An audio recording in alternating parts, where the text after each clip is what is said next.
desculpem a falha aí no sistema de conexão. Então, daremos continuidade à 9ª semana acadêmica do curso de Pedagogia do Campus Chapecó, da Universidade Federal da Fronteira Sul. Hoje, discutindo a temática Os Estudantes na Luta pela Diversidade. Então, eu passo a palavra para a Carize, acadêmica do curso de Pedagogia, também representante do CAPED, né, do Centro Acadêmico do curso, para que possamos, então, iniciar as atividades da noite com os palestrantes.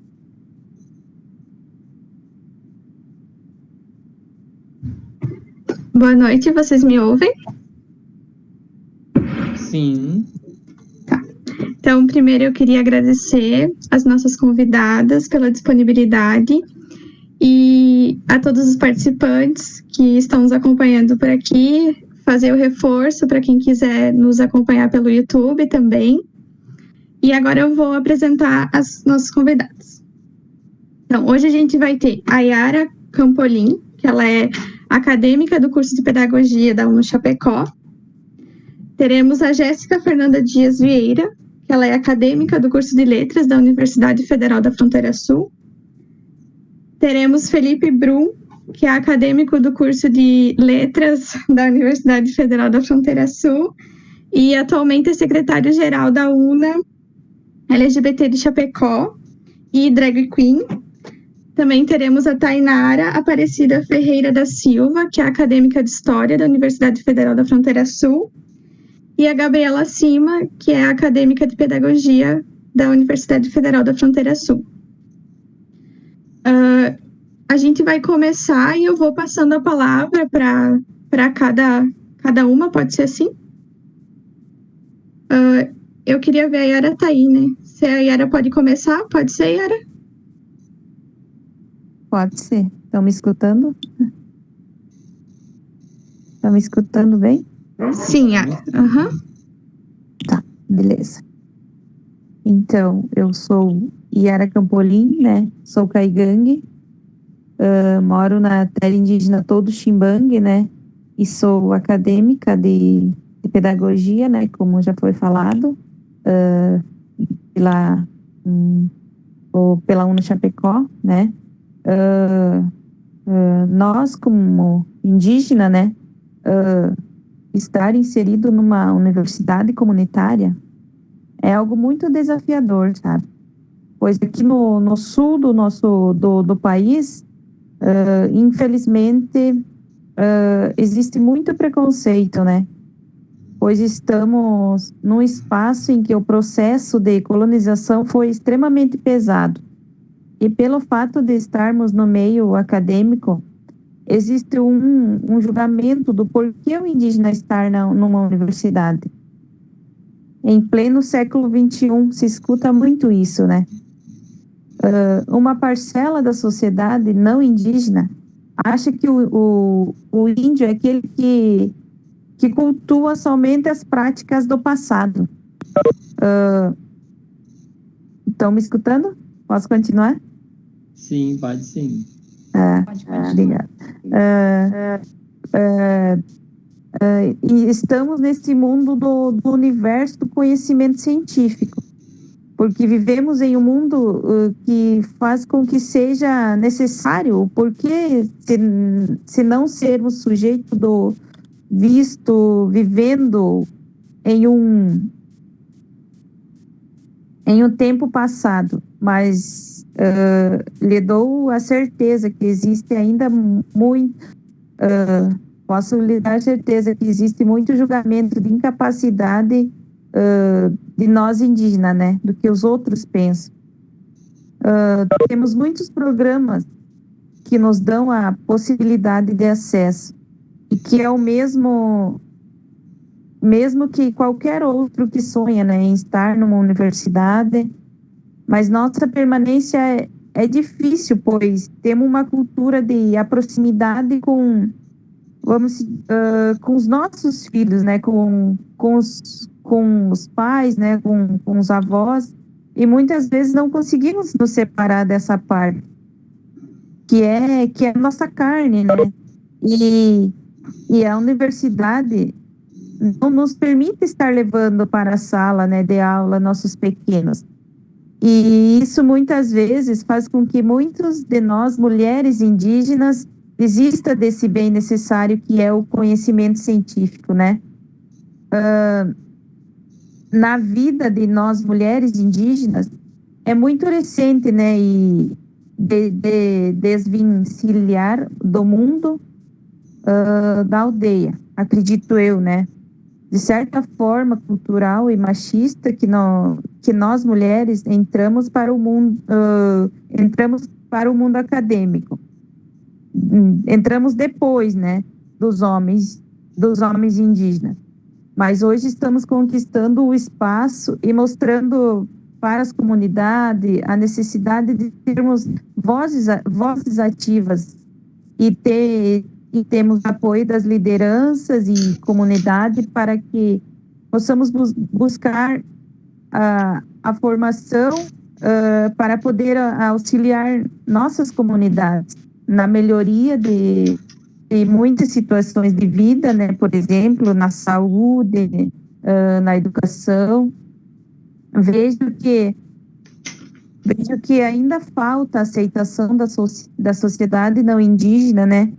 Mas acredito que seja porque ainda vivemos num processo de tentativa de negação de identidade.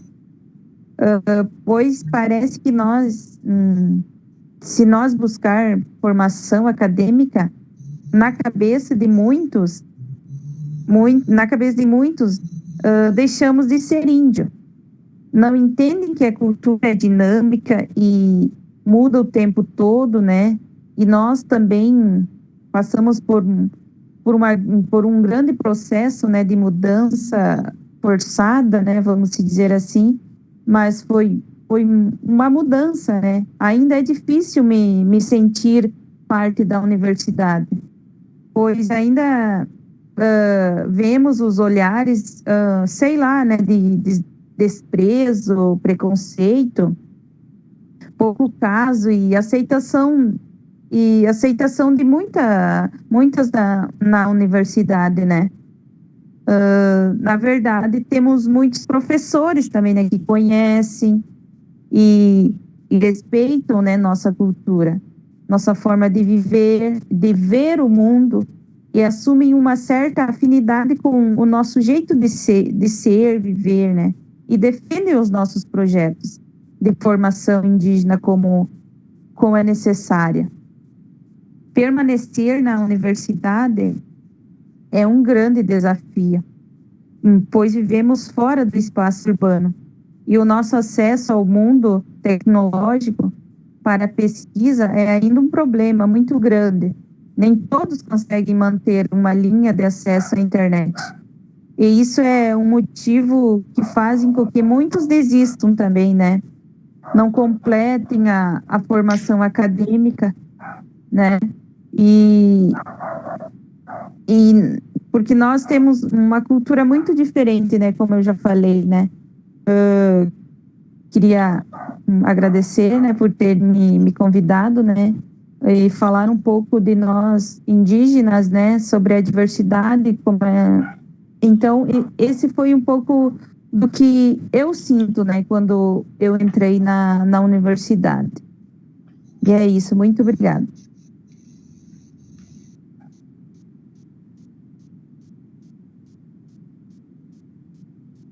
Muito obrigada, Yara. Então, agora eu vou passar a palavra para a Jéssica, mas antes eu queria dar um recadinho que se vocês tiverem perguntas para a Yara e para a Jéssica, que vocês vão formulando essas perguntas e disponibilizando elas para nós agora, durante a fala da Jéssica, porque elas terão compromissos e não poderão ficar com nós até o fim. Aí a gente vai abrir para perguntas assim que a Jéssica finalizar a fala dela. Pode ir, Jéssica. Obrigada. Oi, pessoal, boa noite. Primeiramente, né, eu gostaria de agradecer o convite.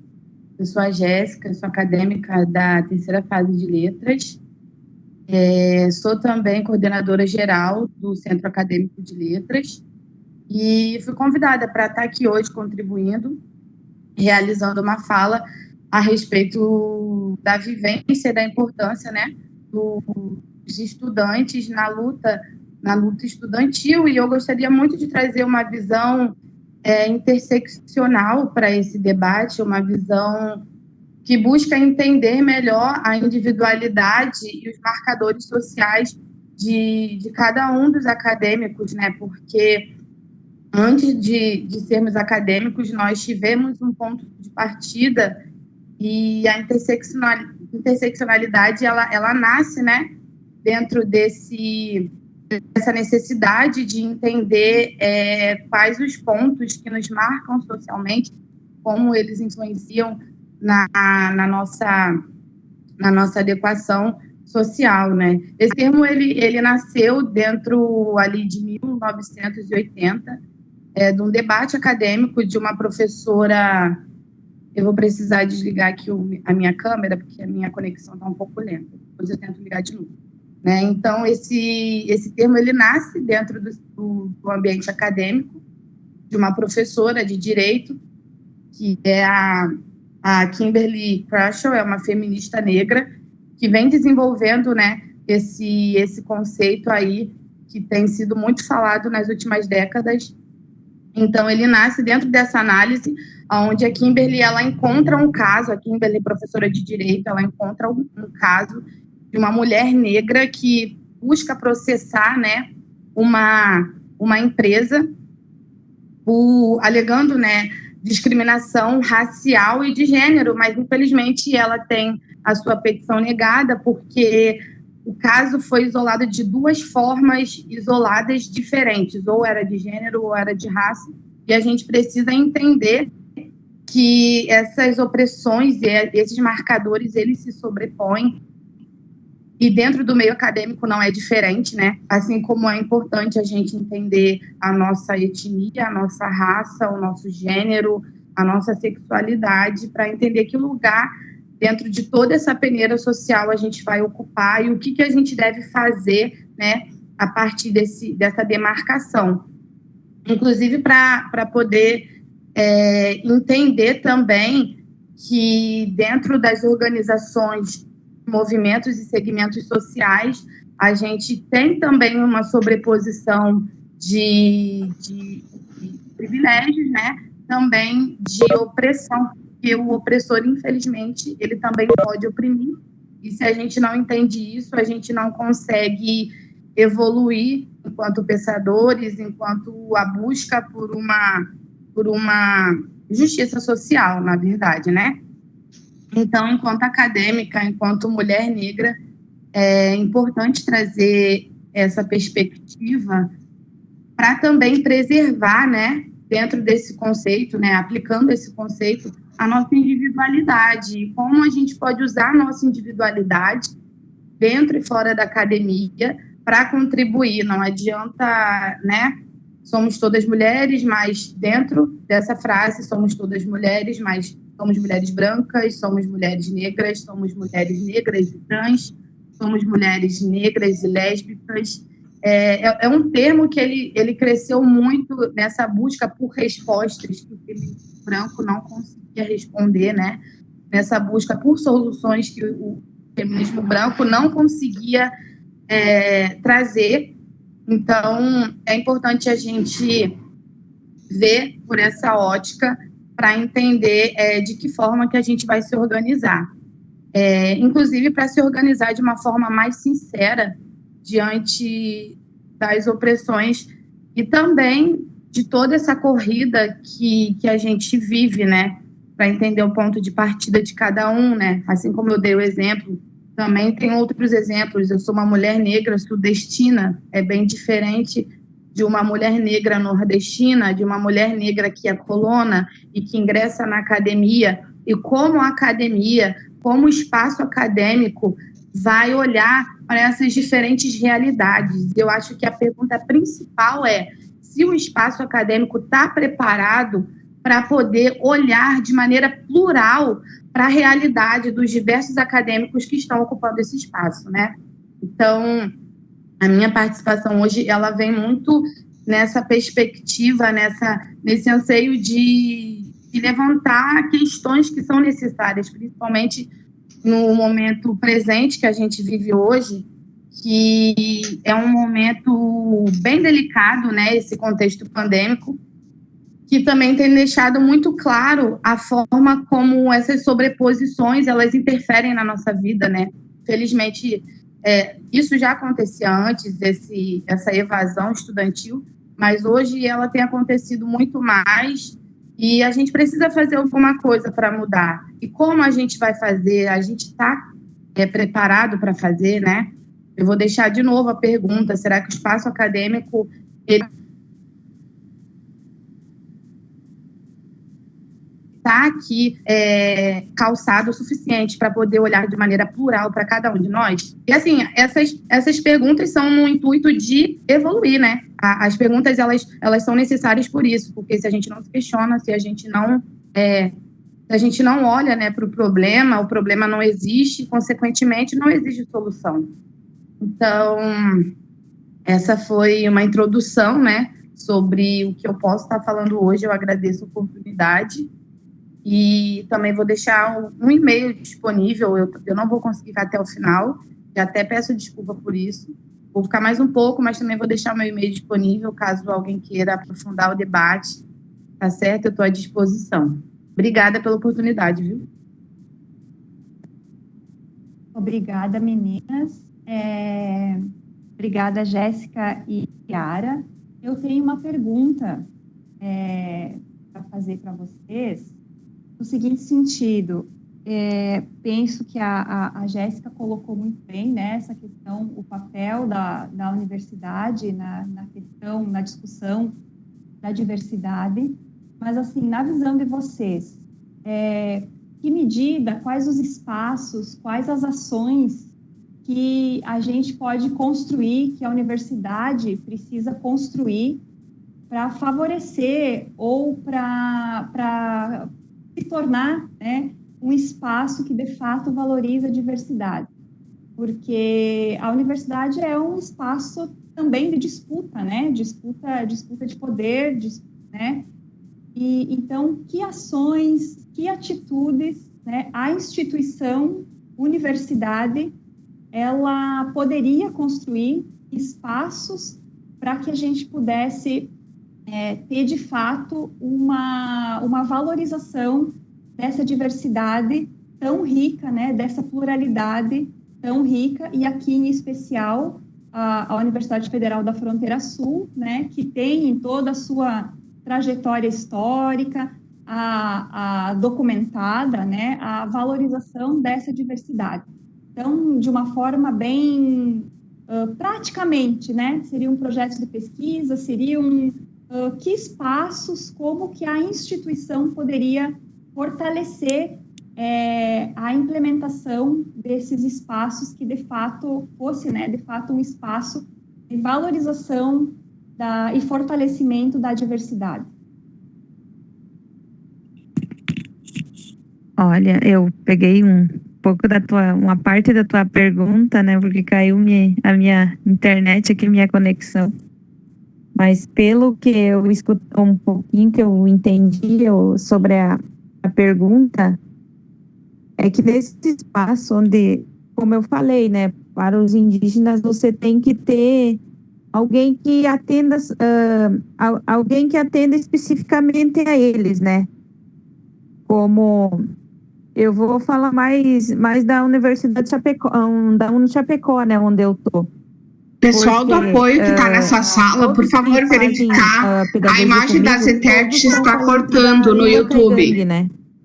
E eu vejo que há uma grande necessidade, que eles tenham suporte, né, de que essa pessoa saiba falar, vamos dizer assim, o caigangue e o português, né, que possa ajudar eles, né. Tipo, eu vejo que agora, né, eu tenho internet aqui em casa, mas e aqueles que não têm na casa internet, nem celular, né, alguns não têm, e vejo que tinha que ter alguém, né, para dar esse suporte para eles, né. eles estão sofrendo muito, né, por conta dessa pandemia, né, por conta do acesso, né, e uns nem conseguem, né, entrar nem tem, né, celular, como eu já falei, e quando os meus colegas são todos do Condá, né, e eu também sou do Condá, mas agora eu estou morando aqui no Todo Chimbangue, e eu vejo que a grande, muita necessidade, né, que alguém esteja ali e que dê um suporte para eles.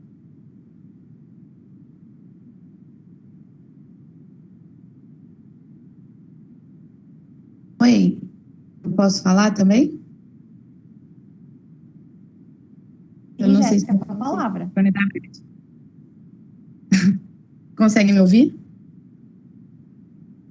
Ouvi. Oi? Eu vou falar, não sei se a minha conexão tá boa, né? Estamos ouvindo, Jéssica. Pode falar. Então, quando no início da pergunta, né, teve um trecho assim que ficou marcado na fala, né? Que foi sobre o espaço acadêmico ser um espaço de disputa, né? Ademais das medidas que a gente tenha que tomar, como medidas de inclusão, né? Porque talvez, vou deixar aqui uma dúvida também, acredito que as medidas de inclusão atuais, elas têm se tornado cada vez menos eficazes, né? E se pensar, disputa para quem, né? Quem que tem disputado esse espaço? A maioria das pessoas que estão nessa disputa, quem são essas pessoas, né? Porque o espaço acadêmico, ele é um retrato da forma como a gente se organiza enquanto sociedade. Então, para a gente construir medidas que sejam eficazes de fato, a gente precisa se perguntar quem que já tem disputado há tanto tempo esse espaço e quem que tem tido que disputar 2, 3, 4 vezes mais.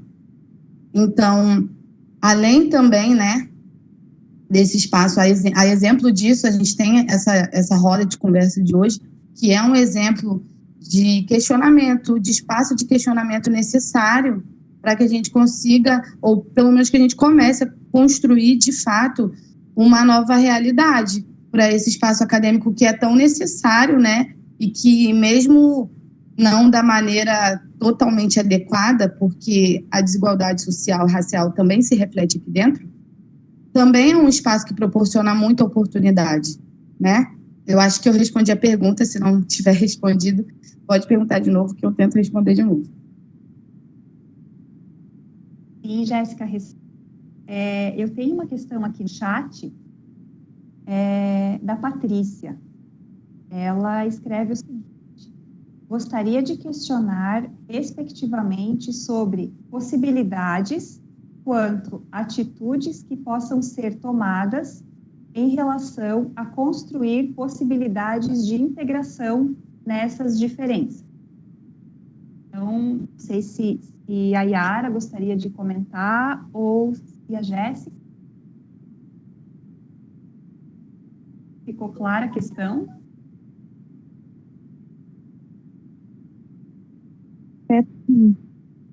Dá para repetir? Sim. Gostaria de questionar, respectivamente, sobre possibilidades quanto atitudes possam ser tomadas em relação a construir possibilidades de integração nessas diferenças.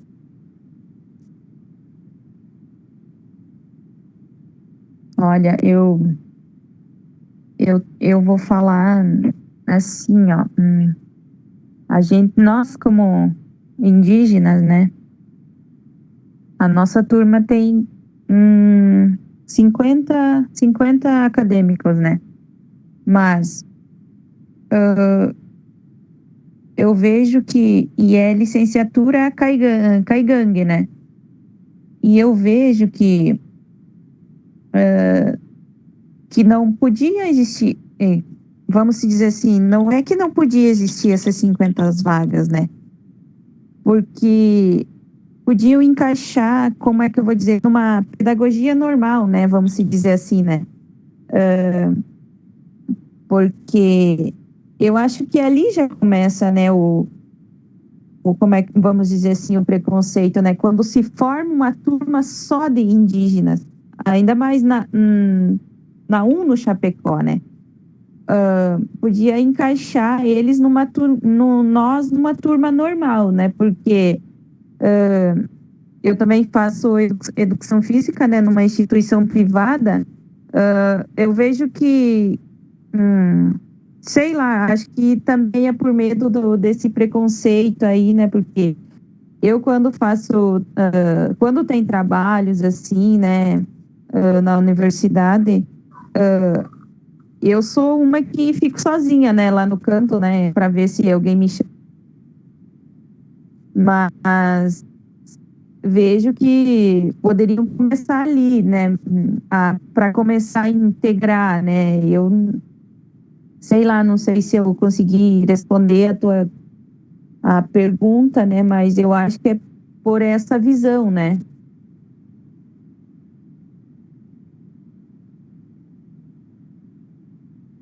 Yara, obrigada. Jéssica, você gostaria de comentar?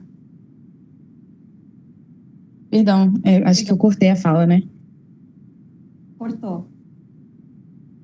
Mas Oi, eu queria saber se você pode repetir a pergunta, por favor.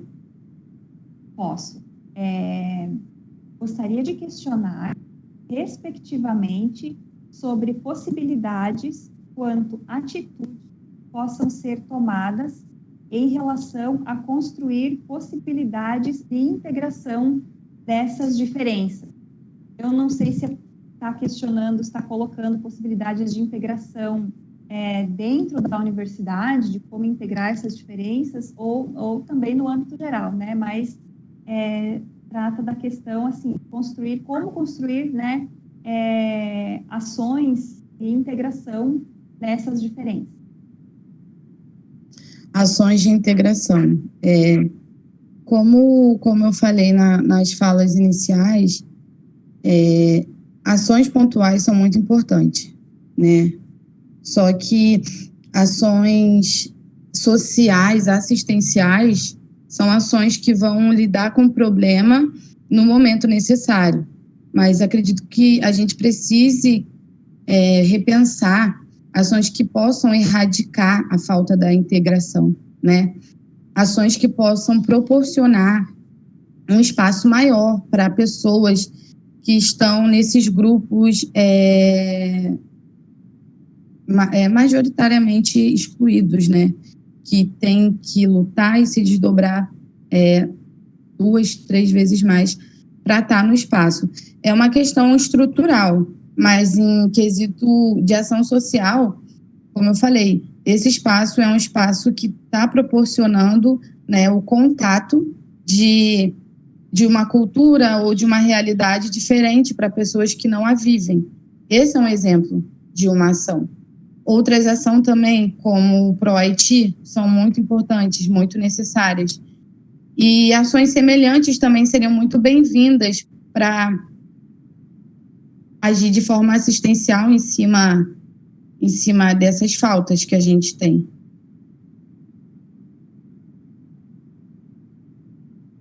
Certo. Tenho mais uma questão aqui no chat. O pessoal está participando. Se tiver mais questionamento, pode ir escrevendo ali no chat. Vai dialogando aqui com as nossas palestrantes da noite. Então, a Flávia Souza, ela escreve o seguinte: gostaria que falassem um pouco sobre a forma que vocês identificam o racismo estrutural participando da esfera institucional como estudantes, sobre a dificuldade de espaço e reconhecimento de fato, em projetos e aplicações específicas relacionadas às respectivas lutas. Não sei se ficou claro. Pode repetir. Posso. gostaria que falassem um pouco sobre a forma que vocês identificam o racismo estrutural participando da esfera institucional, como estudantes, sobre a dificuldade de espaço e reconhecimento de fato, em projetos e aplicações específicas relacionadas às respectivas lutas.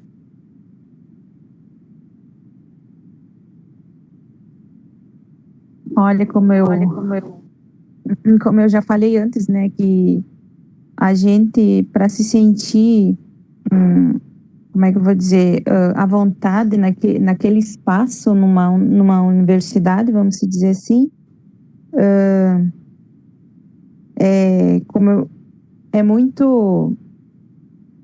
tem que ter muitos avanços ainda, né, porque porque as pessoas olham nós como eu falei, né, incapazes ainda, né, como até nos trabalhos, né, que eu já falei, né, que a gente se sente sozinho, né, no canto, a gente tem que esperar, né, sobrar pessoa para a gente fazer as nossas atividades, né.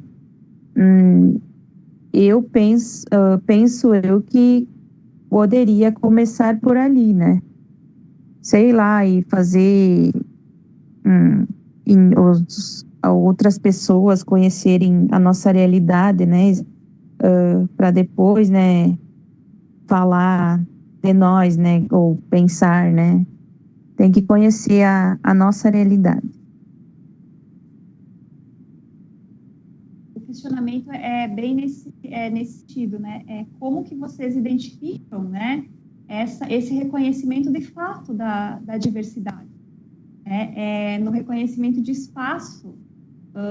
Então, nesse sentido. Como que vocês, né, e também pela trajetória das suas lutas, identificam essa dificuldade, né, desse reconhecimento dessa diversidade? Então, Jéssica, não sei se você quer comentar. Sim. Oi? Olá, Jéssica, está com a palavra, estamos lhe ouvindo. Então, como a minha experiência, né, particular, de acadêmica uma acadêmica negra também, né, que veio do Rio de Janeiro, eu posso identificar uma coisa simples, né, que é um processo de identificação. E eu não digo isso só, né, olhando para o FFS, mas também para as demais universidades. Eu sou uma pessoa que eu tive a oportunidade de fazer pré-vestibular social, e esse pré-vestibular social, ele era proporcionado por uma universidade pública, e dentro dessa universidade pública tive contatos com já acadêmicos da Universidade Federal do Rio de Janeiro, e é um espaço que, já no processo de identificação, você não encontra muitos rostos semelhantes, ainda mais dependendo do curso. Se são cursos mais elitizados, se são cursos que têm mais prestígio social, o contingente de alunos negros ou imigrantes ou indígenas é cada vez menor, né? A gente já começa pela necessidade, né, da cota, né, que é algo super necessário, que tem muito a ver também com as questões de reparação histórica que se fazem necessárias também, mas isso reflete muito as oportunidades que a gente, enquanto não brancos, possui antes, né, dessa vida acadêmica, porque eu acho importante também a gente olhar como de forma geral, porque antes de acadêmico a gente teve também outros pontos de partida que vão refletir na nossa vida acadêmica, né? E dentro já da vida acadêmica existe também uma defasagem muito grande devido à oportunidade de ensino antes da universidade, oportunidades de ensino que não preparam totalmente o acadêmico para essa vida acadêmica, que exige muito mais do que a gente ganhou no ensino médio.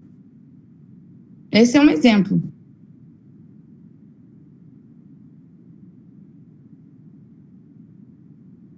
Ok, e nós temos mais uma pergunta. Temos mais uma pergunta aqui no chat, da Gabriela. Ela pergunta como nós, enquanto futuras professoras, né? A Gabriela é estudante do curso de pedagogia, e eu também como professora, né? Como nós podemos contribuir, né, nesse processo de valorização da diversidade?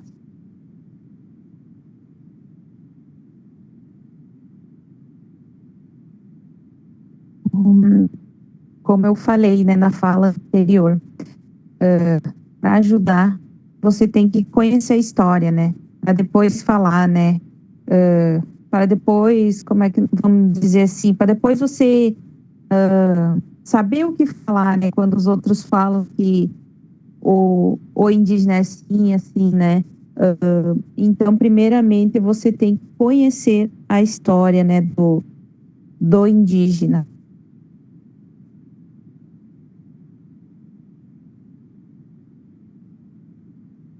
Ok, Jéssica, você quer comentar também o papel, né, enquanto futuras professoras nesse processo? Tá um pouco baixo, eu não consigo ouvir. Papel, Jéssica, você quer comentar também, né, nosso papel aí enquanto professoras, futuras professoras, nesse processo?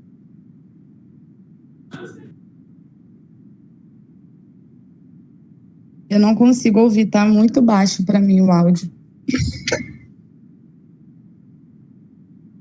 Jéssica, tu me ouve bem? Agora sim. Tá, então a pergunta da Gabriela é direcionada a como nós, futuras professoras, podemos trabalhar para essa diversidade, em prol dessa diversidade, pensando que a Gabriela é pedagoga, a maioria, acredito aqui, dos nossos participantes são do curso de pedagogia. Como é que a gente pode auxiliar sendo professora nesse papel da diversidade? Eu acredito que, como futuras não, né, já estamos em formação, estamos nos tornando, né, futuros professores, pedagogos, eu acho importante a gente, assim como a Yara falou, entender a história, né, eu também já tive a oportunidade de trabalhar como estagiária da rede municipal, e eu percebia que o meu trabalho, ele se tornava muito mais eficaz, não só referente às questões raciais, étnicas, mas também as questões de gênero, e também as questões de questões sociais, né, do lugar social que o aluno ocupa. Então, era muito melhor para mim quando eu me preocupava em entender a história daquele aluno e entender o ponto de partida dele. Olhar ele como um indivíduo e não como só mais uma pecinha da massa e que vai se tornar mais um rosto no meio de todos os outros, sabe? Entender a realidade daquele aluno e como ela pode influenciar na forma, inclusive, como ele vai aprender o conteúdo ministrado em aula, né? Eu tive a oportunidade de trabalhar com uma aluna que tinha problema auditivo e sempre que eu estava com ela, eu percebia que, infelizmente, é uma realidade também dentro da rede municipal. Muitos professores não tinham paciência, diziam que era preguiça, diziam que ela não aprendia porque queria e agiam de forma grosseira com ela, enfim.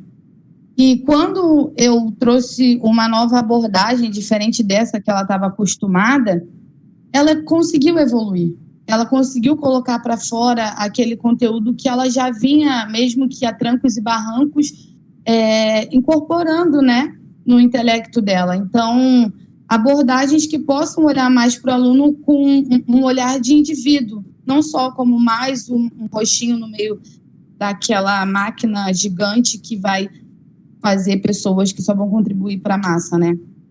Essa eu acho que é uma ótima forma de abordar.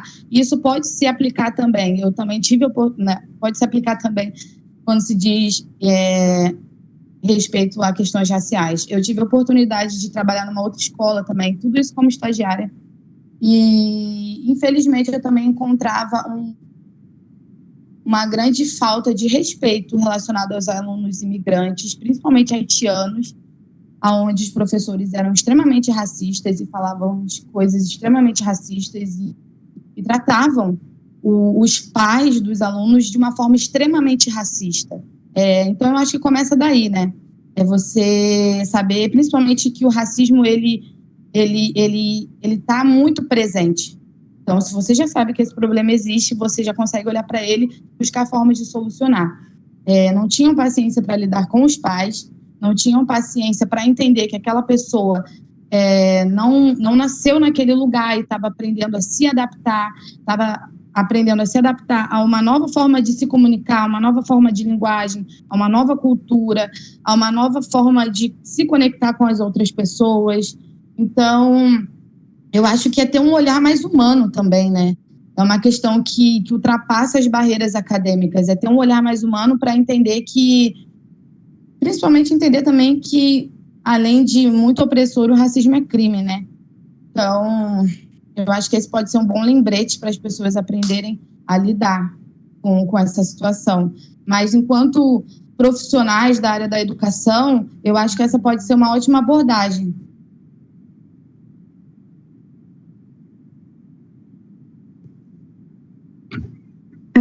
Eu queria agradecer as meninas e eu vou pedir agora que cada uma faça as suas considerações finais, que aí a hora que vocês puderem e quiserem, vocês podem se sentir à vontade de sair, tá bem tranquilo. Agradecer em nome de toda a comissão, as meninas, muito, muito obrigada. E a partir da fala de vocês, eu vou passar para os próximos convidados. Então, fiquei muito feliz, né, de fazer essa fala, né, um pouco de nós indígenas, né, e fiquei muito feliz, sabe, mesmo, porque eu sou assim, eu tenho que anotar tudo que eu falo, né, mas desculpa se eu não conseguir responder as questões, né, conforme o desejado, né, mas muito obrigado. Se precisarem, estamos aí, né, novamente. Obrigada. Você pode repetir, por favor, porque eu não ouvi a sua fala de novo. Eu acho que o som ficou muito baixo para mim. Jéssica, tá me ouvindo agora?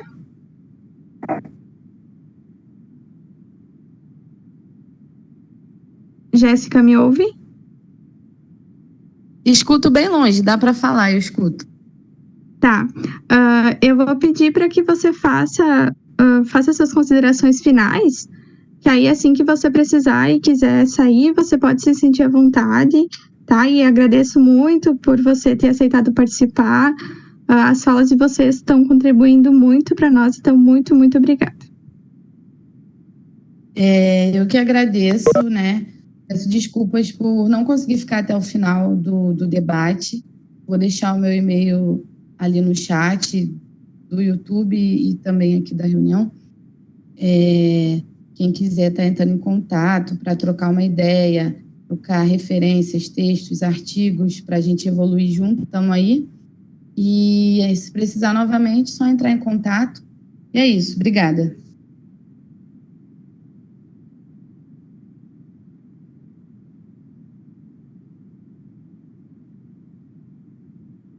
Me ouvem?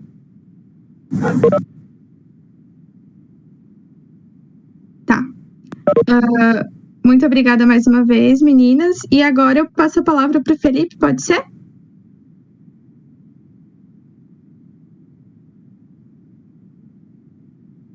Felipe, tá aí? Acho que meu fone estava desligado. Ah, tá. Beleza. Fica à vontade. Vocês conseguem me ver? Sim. Ver e ouvir.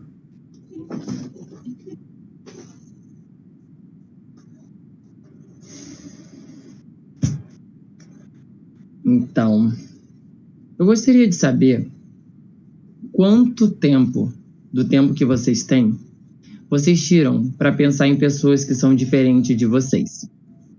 E quando tiram para pensar e se tiram, eu gostaria de saber se alguma dessas questões é sobre sexualidade ou orientação sexual ou diversidade de gênero. Apenas uma pergunta. Bom, segundo um site de grande referência para a comunidade LGBT, existem mais de 45 tipos diferentes de orientações sexuais e identidades de gênero. Bom, talvez seja por isso que a grandiosa drag queen RuPaul Charles diz: eu não me importo se você me chame de ele ou de ela, contando que você me chame. Boa noite. Me chamo Felipe, sou carioca, uma pessoa preta, tenho 23 anos de idade. Meu gênero é não binário. Eu explico um pouco mais à frente, né? Só para eu concluir a apresentação, e depois eu explico mais o que seria um pouquinho do não binário. Sou modelo, sou drag, sou escritor, e estamos aí, né? Para dar um panorama para vocês do que mais ou menos a gente vai falar, do que eu vou falar hoje brevemente, eu vou mostrar um pouco como é que é a comunidade LGBT e um pouquinho da história, trazer uns passos, né, que sejam relativos à promoção da igualdade de gênero e de sexualidade, e no final, né, claro, uma problematização social. Então vamos lá. Bom, essa palestra ela trata de diversidade. Antes da gente tratar de diversidade, a gente precisa saber quem é a diversidade. Porque se nós falamos de diversidade, nós estamos falando de um grupo controle, de uma população que é tida como normal e um grupo que foge disso, ou seja, o diverso.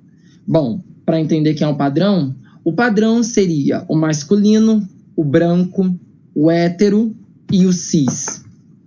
E aí, quem quer que não esteja nessas 4 palavras que eu falei agora, já está na diversidade. Por exemplo, vou ilustrar.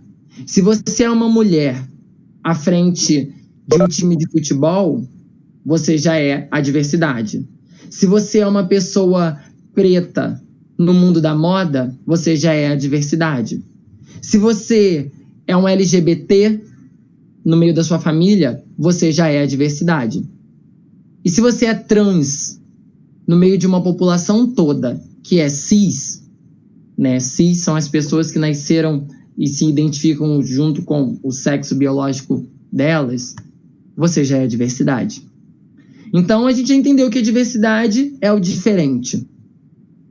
Pois bem, então vamos falar da comunidade LGBT. Eu acho fundamental explicar a sigla, que está bem maior, mas isso já é uma base. Vamos trabalhar com LGBT+.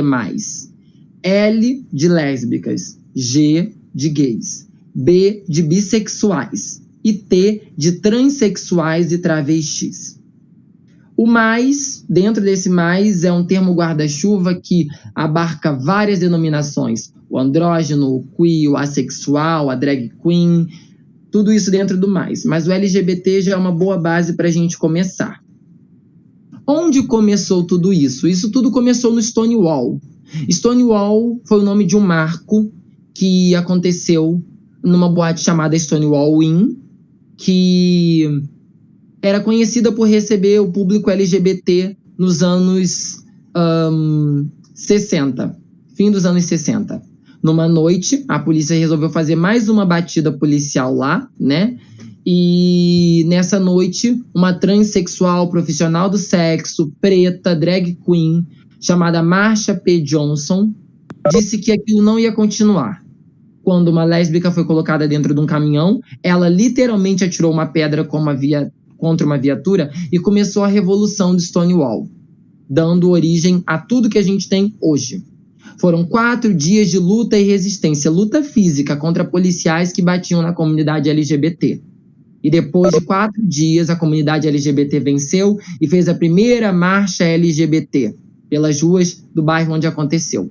E no ano seguinte, a gente já teve 3 paradas. Depois desse ano, 5. E hoje nós estamos aí com todo esse cenário que nós temos. Algumas coisas que são importantes dizer também para trazer a história da comunidade LGBT, uns marcos importantes. Por exemplo, em 1990 foi quando deixou de existir o termo homossexualismo, que configurava os homossexuais como doentes, só em 1990. Em 2001 foi quando existiu o primeiro casamento LGBT na história do mundo, 2001.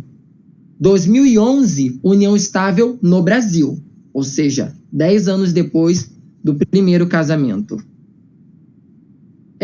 2016, no Brasil, foi aprovada a retificação de nome, ou seja, por exemplo, eu quero passar a me chamar Bárbara, não me chama mais Felipe.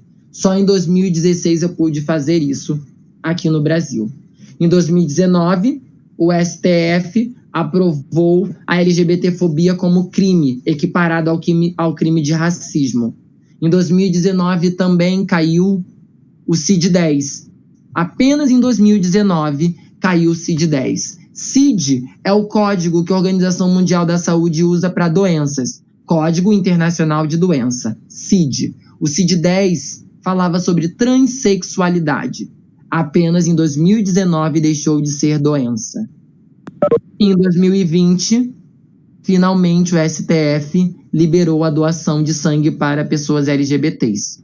Pois até 2020, nenhuma pessoa que fosse LGBT, lésbicas, gays, bissexuais, transexuais e travestis, podia doar sangue no Brasil. Esse é um panorama de marcos que é muito importante para a gente trazer, porque ajuda a mostrar o quanto a gente evoluiu. Demorado, sim, mas desde 69 até 2020, 51 anos, nós viemos resistindo e existindo. Nós, LGBTs, sigla a qual faço parte. Eu sei que aqui, assistindo essa ministração, essa fala, devem ter várias mães, pais, tios, primos, tias, avós, e professoras e professores de crianças ou futuras. E eu acho muito importante a gente falar sobre esse tema. É importante também a gente diferenciar preconceito de LGBTfobia, ou racismo ou xenofobia. Preconceito é todo pensamento que não passa pelo crivo da razão. Não gosto de tal cor. É um preconceito, é uma ideia pré-estabelecida. Agora, LGBTfobia é um sistema de opressão contra pessoas que não são heterossexuais. E é importante. A pessoa tem preconceito com aquele gay. Não, ela é LGBTfóbica. Ela é homofóbica. A gente precisa dar nome às coisas. Precisamos classificar as coisas como elas são. Bom, também acho que é necessário educar os jovens. Eu sou mãe de 23 crianças e nem queira saber como. Mas acontece, né? E sei que aqui devem ter muitas mães, diretas ou indiretas, pais diretos ou indiretos. Eu tenho que ensinar os meus filhos sobre racismo, sobre viver em sociedade, sobre a comunidade LGBT, porque eu também tenho um filho hétero. Então, assim como eu tenho que ensinar os meus, a gente tem que passar esse conhecimento. E é por isso que a gente está aqui nessa noite. Bom, o primeiro passo que eu deixaria aqui nessa luta ao combate à LGBTfobia seria eduque-se e aos outros. Bom, uma grande frase da grande drag RuPaul Charles, que ela fala: sofri preconceito dos brancos por ser negro, dos negros por ser gay e dos gays por ser afeminado. A gente precisa começar a ensinar os brancos, os negros, os gays, os héteros, questões de LGBTfobia, questões de como respeitar a diversidade. Nós não fomos ensinados e educados para respeitar a diversidade. Esse não era um tema que estava na mesa quando eu tinha 5, 6, 7 anos de idade. Mas hoje ele tem que estar na mesa. E a gente tem que nos educar sobre isso e educar os outros também. Bom, uma coisa que ajuda muito, eu sei que aqui a gente está falando para um curso de pedagogia, e vocês gostam muito de metodologias ativas. Uma coisa que é maravilhosa é o boneco do gênero. Procurem no Google, boneco do gênero. Maravilhoso para entender tudo isso. Boneco do gênero, vou deixar aqui para vocês como brinde. Ou então também podem procurar a maravilhosa da Prof. Neide, né, que eu sei por aí que é a fada do gênero do curso da pedagogia. Então, é isso. Segundo passo, falar sobre. Nós temos que dar nome às coisas. Assim como nós ensinamos às crianças que pedófilos não são monstros, pedófilos são tios, são vizinhos, são seres humanos que abusam das crianças. Nós precisamos falar sobre as coisas e dar nome a elas.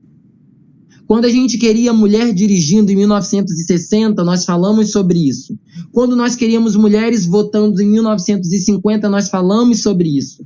Quando a gente queria pessoas pretas em maior número nas novelas, nós falamos sobre isso. Quando a gente queria o crime de LGBTfobia, nós falamos sobre isso e fomos ao STF. As diretas já em 1980, nós falamos sobre isso. Então temos que começar a falar sobre isso. Não podemos nos omitir do debate. Temos que falar sobre isso. A gente só vai mudar uma cultura de preconceito e de LGBTfobia, racismo, xenofobia, falando sobre isso. Bom, quando eu quis que a minha família me respeitasse como LGBT, eu tive que falar sobre isso. A minha mãe era evangélica, toda a minha família de mãe e a família de pai era testemunha de Jeová. Lutei, mas consegui. Então nós precisamos falar sobre isso. A gente só consegue mudar a nossa realidade falando sobre ela, apontando os problemas, identificando as soluções. Terceiro passo, conhecer as pessoas. A gente não vai mudar o nosso pensamento se a gente não conhecer as pessoas. A gente tem que consumir arte, cultura, saber e tá junto. Tem tantos artistas incríveis, Ney Matogrosso, Ludmilla, Glória Groover, Pablo, Bethânia. A gente tem que ter contato com essa cultura diferente. A gente nunca vai saber sobre cultura negra se não ler um livro que tenha protagonistas negros. Assim como a gente nunca vai saber sobre a cultura LGBT se não ler um livro que tenha personagens LGBTs. E tem, eu digo para vocês que tem. Bom, eu não entendo como viemos parar aqui. Mas eu não sei como, mas eu sei que a gente precisa falar sobre isso e precisa resolver isso em sociedade. Para que negros não voltem para a senzala, para que mulheres não voltem para a beira do fogão e para que LGBTs não voltem para dentro dos armários. Olha, eu acho que, em síntese, a gente tem que apoiar e procurar pessoas que falem sobre isso. Assim como as meninas que já falaram anteriormente, eu falando aqui. Eu, na minha trajetória, já passei por muita coisa. Eu tive que passar por racismo, por situações de fome, abuso sexual, prostituição, muitas coisas. Mas hoje eu tô aqui, como pessoa que viu, viveu e venceu, e tá aqui para poder contar para vocês. Mas só pude contar porque tive como me apoiar em rede. Rede de pessoas pretas, redes de pessoas LGBTs, redes de estudantes que me estenderam a mão também para que eu estivesse aqui. E quando alguém me pergunta se eu não tenho medo de sofrer homofobia na rua, eu digo não. O Estado é obrigado a me fornecer saúde, educação e segurança. Eu não terei medo. O nome não é violência, o nome é incompetência, porque o Estado tem que ser competente para me proteger. Senão, ele que está errado. E eu vou até o fim dos meus direitos. Então a gente tem que apoiar os direitos que a gente tem, lutar por eles e brigar por que permaneçam. Concluindo, é errado querer casar, é errado querer ter o nome que você quer, é errado vestir o que você quer, é errado querer viver. Bom, assim, caros ouvintes, eu deixo a reflexão. Se todos os LGBTs do mundo quebrassem todos os vidros de todos os bancos que existissem, não se compararia a dor de fechar um caixão com uma pessoa morta por ser quem ela é. Não se compararia a dor de fechar o caixão com uma pessoa morta por gostar de quem ela gosta. Não se compararia a dor de fechar o caixão de um menino que gosta de rosa. Não se compararia a dor de fechar um caixão de uma menina que joga futebol. Não se compararia a dor de fechar o caixão de alguém que beija alguém de outro sexo. Não se compararia a dor de encontrar no carrinho de mão de obra uma transexual morta. Eu concluo aqui a minha colocação. Espero que a gente possa pensar sobre isso. Obrigado.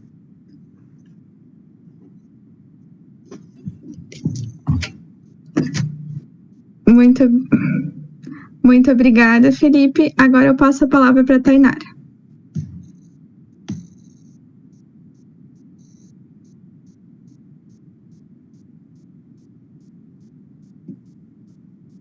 Tainara? Oi. Ah, tá. Beleza. Tá me ouvindo? Sim, obrigada. Tá, então, boa noite, então, para vocês. Como a Cariz já apresentou, então, me chamo Tainara, faço licenciatura em História e também sou uma artista independente ali num processo de experimentação. Então, eu queria agradecer também, primeiro, pelo convite, né, de estar participando dessa roda de conversa, e eu fiquei bem feliz, porque é uma oportunidade, né, da gente ter uma conversa e eu compartilhar um pouco do que eu venho fazendo quanto militante antiespecista e anti-opressão, né, e com isso a gente pode também pensar em possibilidades de nos relacionarmos com a sociedade fora de uma ótica capitalista que, enfim, a gente está vendo o que está acontecendo e não está funcionando simplesmente, né. Então, só para falar um pouco da minha trajetória, eu tinha uma dieta vegana há algum tempo, só que eu confesso que eu não pensava muito no veganismo quanto movimento político. Eu fazia a minha parte individualmente e achava que isso já era suficiente, né, para a luta.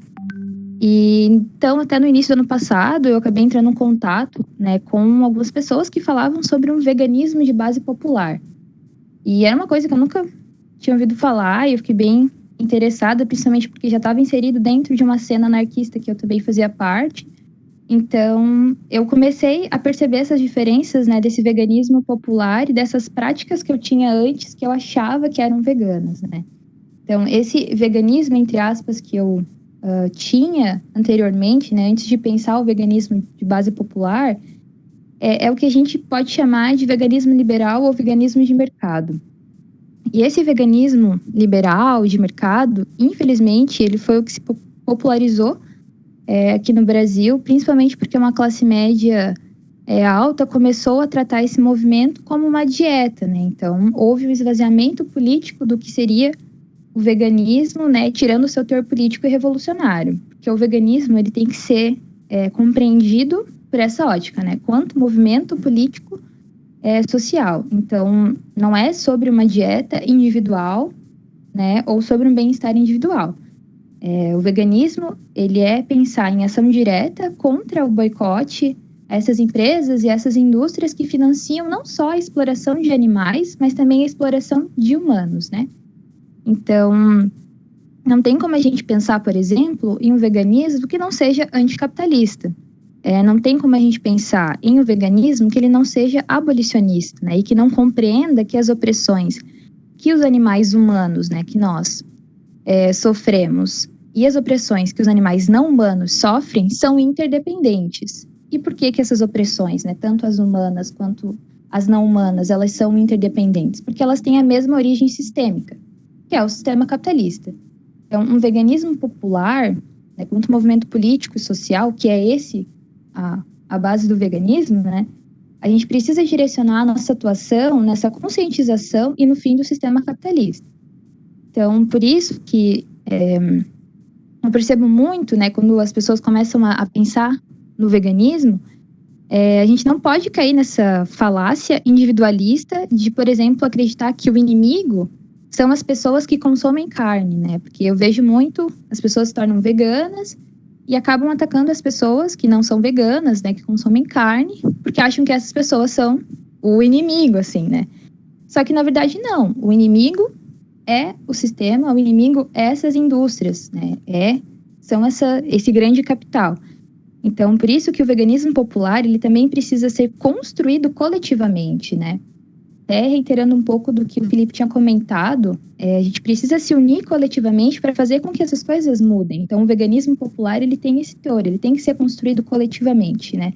Porque não vai haver uma mudança, não vai haver uma libertação humana, uma libertação animal, sem a consciência, sem a informação, sem o acolhimento e, principalmente, sem ação, né?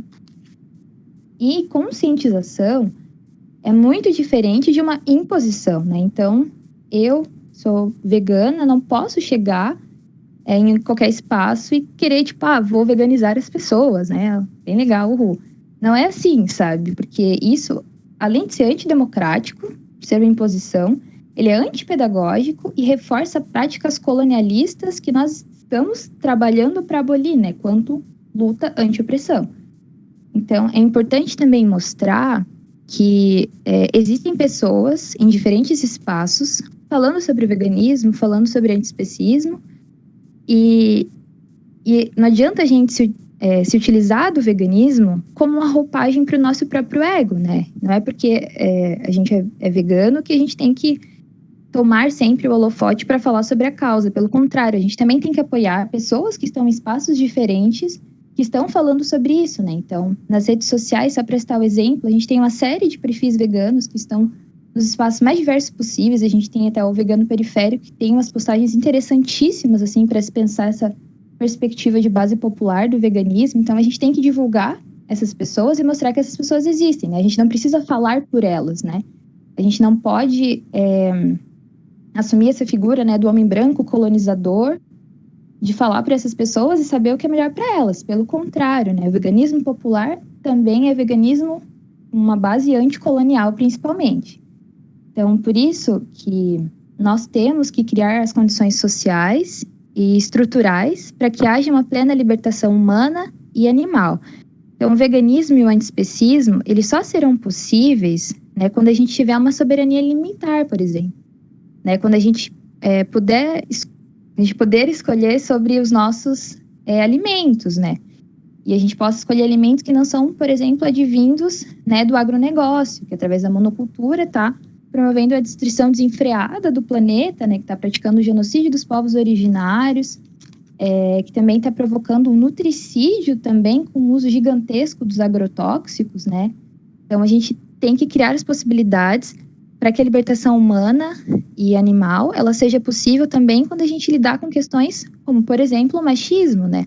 Também tem até um livro bem interessante, vou deixar aqui de sugestão, posso colocar no chat depois, que se chama Política Sexual da Carne, que também a gente pode traçar as relações com o consumo de carne e o patriarcado. Então, a gente precisa pensar nessas opressões, a gente precisa fazer uma intersecção, né, entre essas opressões, para que um horizonte do veganismo e do antiespecismo sejam possíveis, né? Então, a gente precisa ter minimamente condições para que isso aconteça. Então, as pessoas precisam ter, por exemplo, casas para morar, porque a gente vive num Brasil onde existem mais casas vazias, né? E pessoas em situações de rua cada dia mais aumentando por conta do desemprego, de toda a desigualdade social e econômica que a gente presencia todos os dias aqui no Brasil, né? Então, a gente precisa estar num sistema que vise as necessidades, a auto-organização, o apoio mútuo e não só o lucro, né? Que é o que o sistema capitalista está fazendo. Então, a gente não pode pensar em veganismo sem pensar em reforma agrária, né? A gente não pode pensar em veganismo sem considerar como aliados de luta movimentos como o MST, como o MTST, que estão fazendo esse trabalho de mudança, né? Então, por isso eu reforço mais uma vez, o veganismo de mercado, ele não é veganismo, ele é faceta neoliberal, né? Assim como fizeram com a figura da Frida, né? Então, utilizando ela com frases, né, de empoderamento, ignorando a expressão política dela, né, quanto militante, comunista e tudo mais. O veganismo liberal, ele é um nicho de mercado, né, que transforma uma luta política em lucro para essas indústrias novamente. Então, os dados, né, recentemente tem saído muitas notícias de que o número de veganos no mundo só aumenta. Mas isso não significa que a exploração, a tortura, né, e todas essas opressões que eu já disse, elas estão diminuindo. Pelo contrário, o número de veganos no mundo cresceu, mas o número de animais torturados pela indústria da carne e dos laticínios também aumentou. Ou seja, essas indústrias, elas não estão perdendo o seu poder e a sua influência. Pelo contrário, eles estão lucrando com a causa política, né? Porque agora eles têm mais pessoas consumindo seus produtos. São pessoas que não consomem carne, mas que eram seus inimigos em potenciais, mas que agora já foram abraçados nesse novo nicho de mercado. Então, a gente precisa pensar em um veganismo que seja anticapitalista justamente por isso, né? Então, é importante pensar, né? Nós não só no sentido da militância, mas pessoas que almejam uma sociedade diferente, a gente dar uma atenção ao veganismo popular, né? E considerar essas atitudes antiespecistas. Porque o especismo, basicamente, consiste numa crença, né? Numa naturalização de que os animais humanos, né? Nós somos superiores aos outros animais, que nós somos racionais e sencientes. Então, é justificável a nossa exploração perante essas outras vidas. Então, a gente precisa assumir uma postura anti-especista para ir justamente contra essa lógica. Porque cada vez mais a gente tem constatações científicas de que os animais não humanos, eles são sencientes também, né? Que eles sentem dor, que eles sentem angústia, sofrimento, medo. Então, nós também temos um compromisso ético, né, com essas vidas, de lutar pela libertação delas, já que esses animais não podem lutar eles mesmos por essa libertação, né? Então, o movimento vegano, tendo esse teor popular, ele não pode, de forma alguma, tolerar opressões humanas. Então, o racismo, por exemplo, dentro do veganismo popular é inadmissível. Porque isso... Até porque, assim, se a gente pensar o veganismo numa outra perspectiva, né? Uma outra forma... O veganismo, ele diz muito mais sobre as pessoas negras, por exemplo, e pessoas que têm seus corpos racializados, né, que ao aderirem ao construírem um veganismo popular, eles vão ter uma outra relação com o alimento, principalmente ligado a questões de ancestralidade, do que essa classe média branca hegemônica que trata o veganismo como dieta, né? Então, o veganismo diz muito mais sobre essas pessoas do que sobre essa elite dominante, né? Então, a gente também precisa dar espaço para essas pessoas falarem, né? Então, a gente tem aqui no Brasil o MAVE, por exemplo, que é o movimento afro-vegano. E eles trazem uma série de discussões que são interessantíssimas para pensar essa questão da ancestralidade.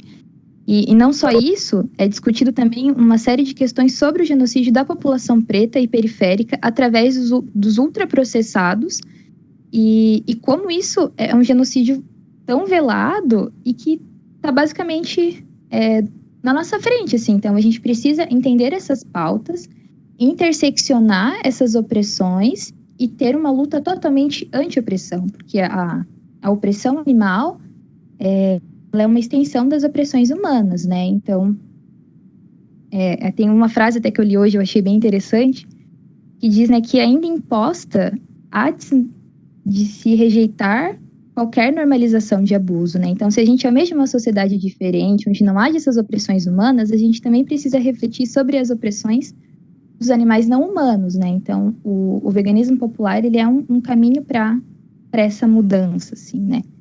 Então, só para finalizar, o que eu queria trazer para provocar qualquer mudança, não só falando especificamente do veganismo, a gente precisa construir uma luta coletiva, né? Então, como o Felipe já disse também, a gente precisa mudar a nossa consciência também e exteriorizar isso numa luta coletiva, né? Para que as mudanças realmente aconteçam. Mas acho que seria isso, então, a fala.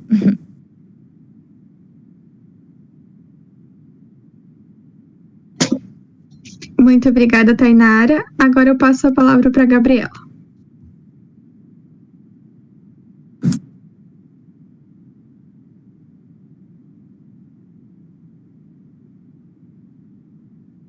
Então, boa noite a todas e boa noite a todos. Espero que vocês estejam me ouvindo.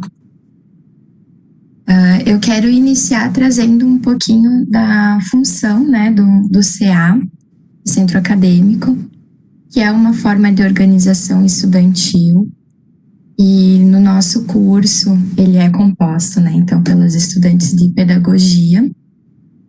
E a nossa função é dialogar com os professores, com as professoras do curso e com toda a instituição em si, trazendo as demandas que o curso tem, que nós acadêmicas sentimos, e repassar isso, né, ou lutar para que haja alguma mudança, para que a gente se sinta integrada àquele ambiente.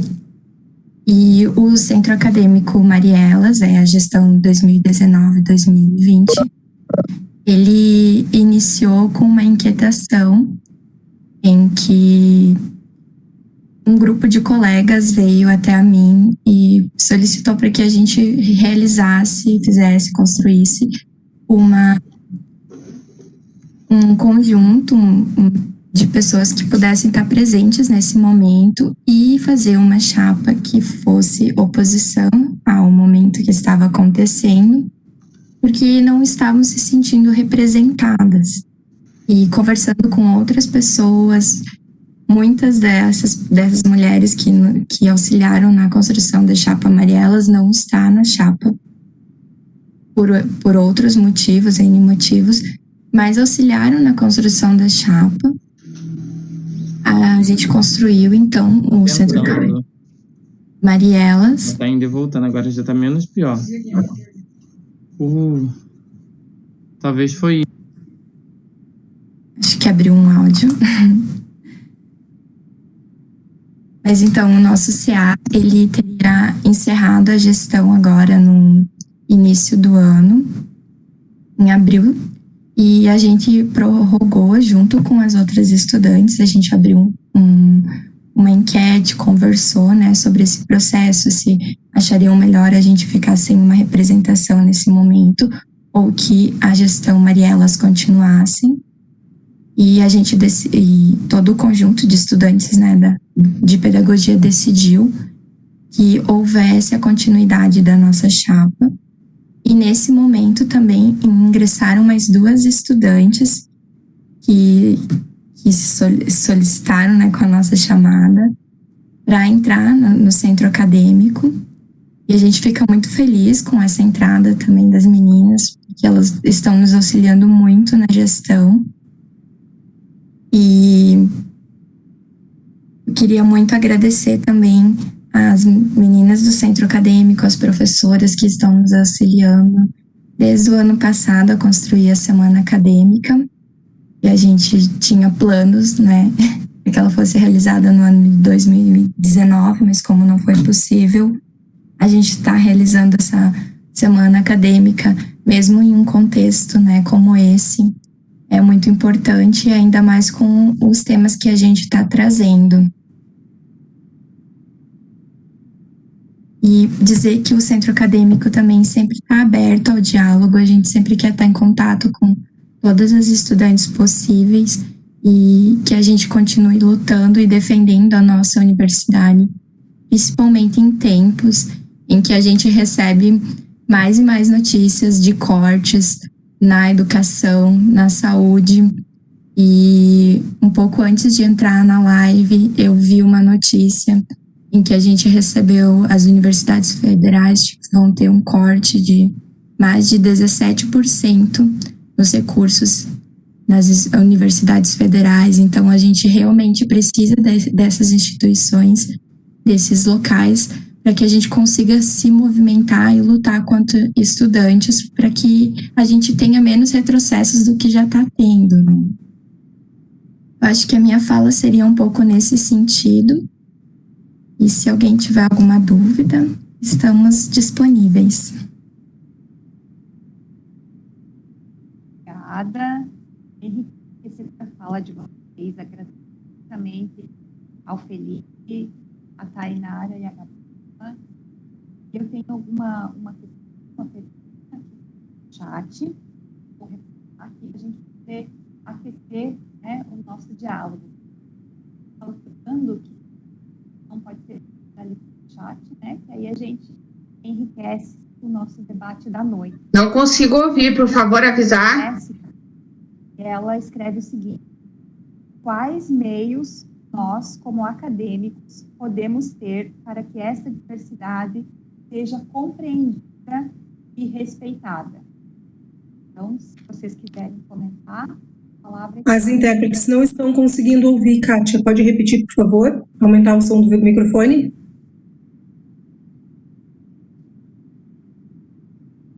Conseguem ouvir agora? Bem baixinho ainda. Então, a questão é da Jéssica. Ela pergunta quais meios nós, como acadêmicos, podemos ter para que essa diversidade seja compreendida e respeitada.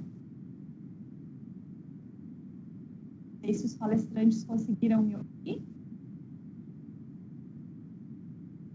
Eu consigo ouvir bem baixinho. Então, se quiserem responder, querem que repita a pergunta? Por favor. Quais meios nós, como acadêmicos, podemos ter para que esta diversidade seja compreendida e respeitada? Melhorou.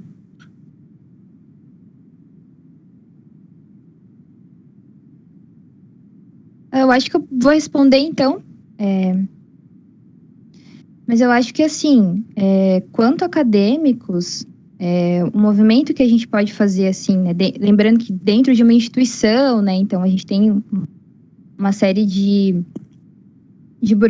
burocracias institucionais, né, que nos limitam de certa forma, mas eu acho que participar, por exemplo, né, de centros acadêmicos, do próprio Diretório Central dos Estudantes, e principalmente coletivos, eu acho que coletivos são uma grande possibilidade para se pensar até uma organização que não seja essa institucional, né? Porque a gente pode pensar também em organizações que não são hierárquicas, por exemplo.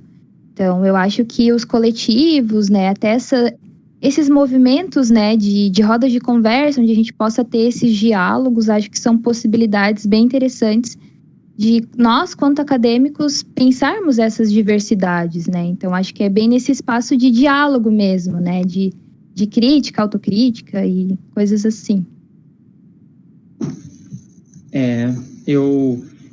Eu acho que essa é uma grande questão, né? Bem importante e pertinente. Acho que está ligado a uma questão também maior ainda, que eu acho que o ambiente acadêmico ele é composto por pessoas, e antes de nós sermos acadêmicos, nós somos seres humanos.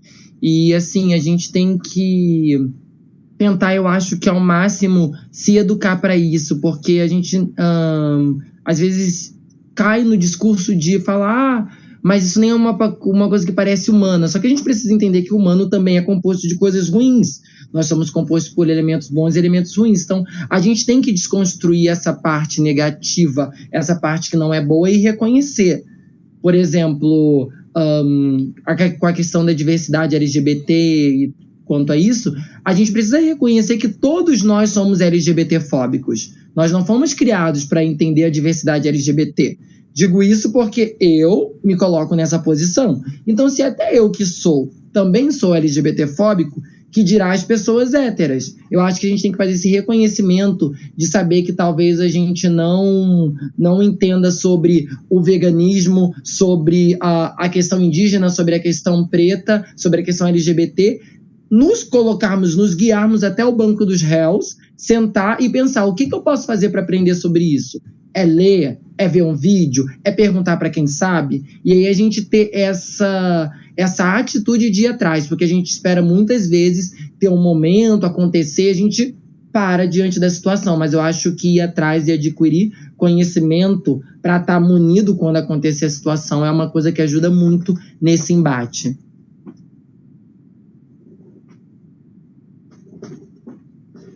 Gabriela, você queria complementar?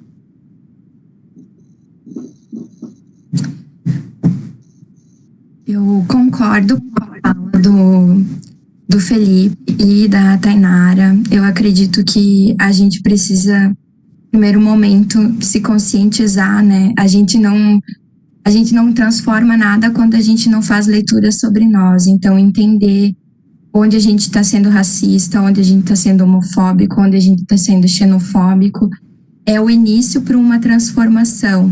E quando a gente faz isso em coletivo, quando a gente consegue passar isso para frente, conversar com outras pessoas, essa mudança ela vai se tornando maior. Parece muito micro, né? Porque geralmente essas mudanças elas acontecem nas nossas amizades, né? Nas redes familiares, mas aos poucos eu acredito que com esse diálogo a gente consegue uma mudança na sociedade, né? Nós não temos mais perguntas, tá? Então, eu faço as considerações. 4 minutinhos para as considerações. Não te ouço, Kátia. Nós não temos mais questões aqui no chat, então eu passo para as considerações dos palestrantes, de 3 a 4 minutos para as considerações. Podemos começar pelo Felipe? Então, acho que como consideração final, eu gosto muito mais das perguntas do que as respostas, porque acredito que são as perguntas que movem a gente às transformações, né? Eu queria deixar uma pergunta que é: se nós temos LGBTfobia ou preconceito contra gays, lésbicas, trans, quem os comete? Quem são esses agentes? Será que nós conhecemos realmente tudo e não fazemos alguma coisa quando a gente determina tal pessoa por tal cor, ou dizer que isso é coisa de homem, aquilo é coisa de mulher, dividir os papéis de gênero? Quem comete a LGBTfobia? Acho que é um ponto importante para a gente pensar que todos nós podemos cometê-la e saber até que nível a gente pode, até que nível isso acontece, sabendo que é como um iceberg, né? Só 1/5 do iceberg fica para fora e tem muito mais para baixo. Então, a LGBTfobia, ela vai até a morte, sim, da transexual prostituta na rua, sim, mas ela também é um comentário maldoso, um risadinho sobre um gay mais afeminado.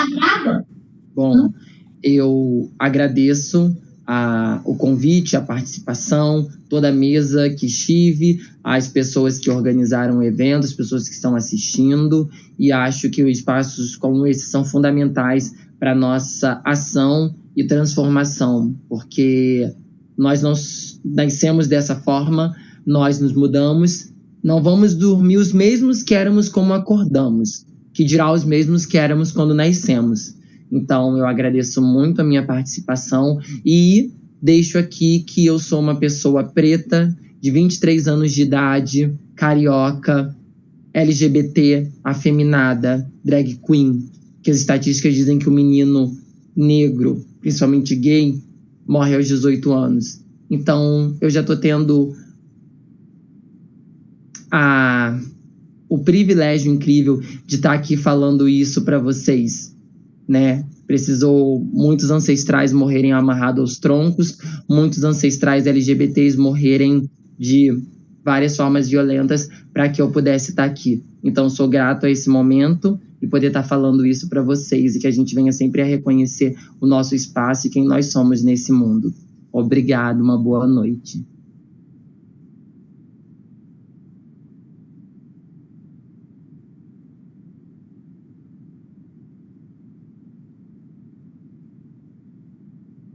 Tainara, queria te fazer considerações?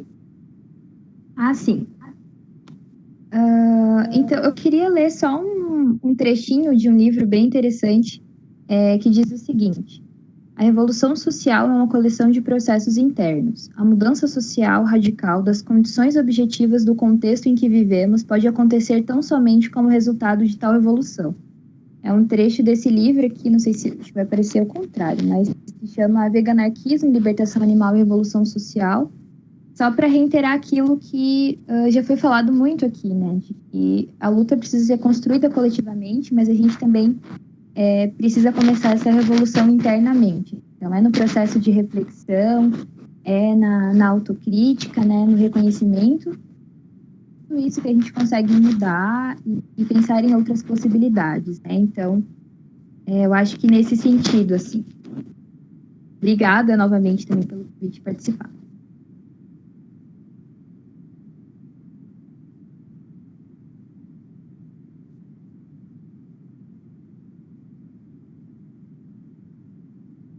Gabriela, suas considerações?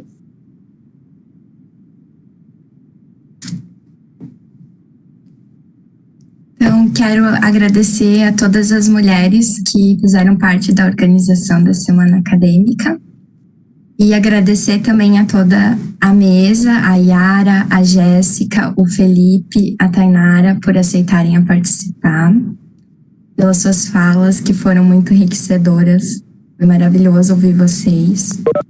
E dizer que o CA está sempre aberto a conversar, a dialogar com todas e todos os estudantes do curso, e não só os estudantes, mas também as professores. Eu acho que seria isso. Obrigada, Gabriela. Vocês me ouvem?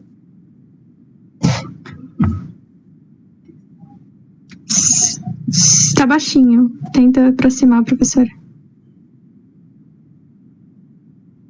Então, agradeço imensamente os palestrantes desta noite. Foi maravilhosa a fala de vocês. Agradeço também as nossas colegas intérpretes, né, de Libras, que nos apoiam com a tradução do evento. E relembrar, então, que a semana acadêmica continua, né, dia 8 e 9.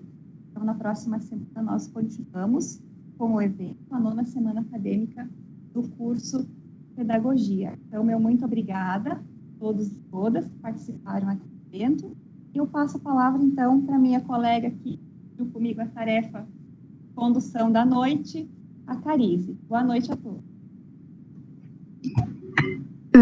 Mais uma vez, eu vou reforçar o agradecimento para os nossos convidados, dizer que as falas foram extremamente enriquecedoras, como a Gabriela já falou, foram muito incríveis, assim, não consigo mencionar o tamanho da alegria que foi ouvir cada uma de vocês. E, enfim, é isso, muito obrigada a todos que participaram, que ouviram, que ficaram até aqui. E aí eu faço um convite para o dia 8, e reforço que a gente continue participando da Semana Acadêmica pelo YouTube, que está facilitando muito a nossa organização e acessibilidade. Muito obrigada a todos.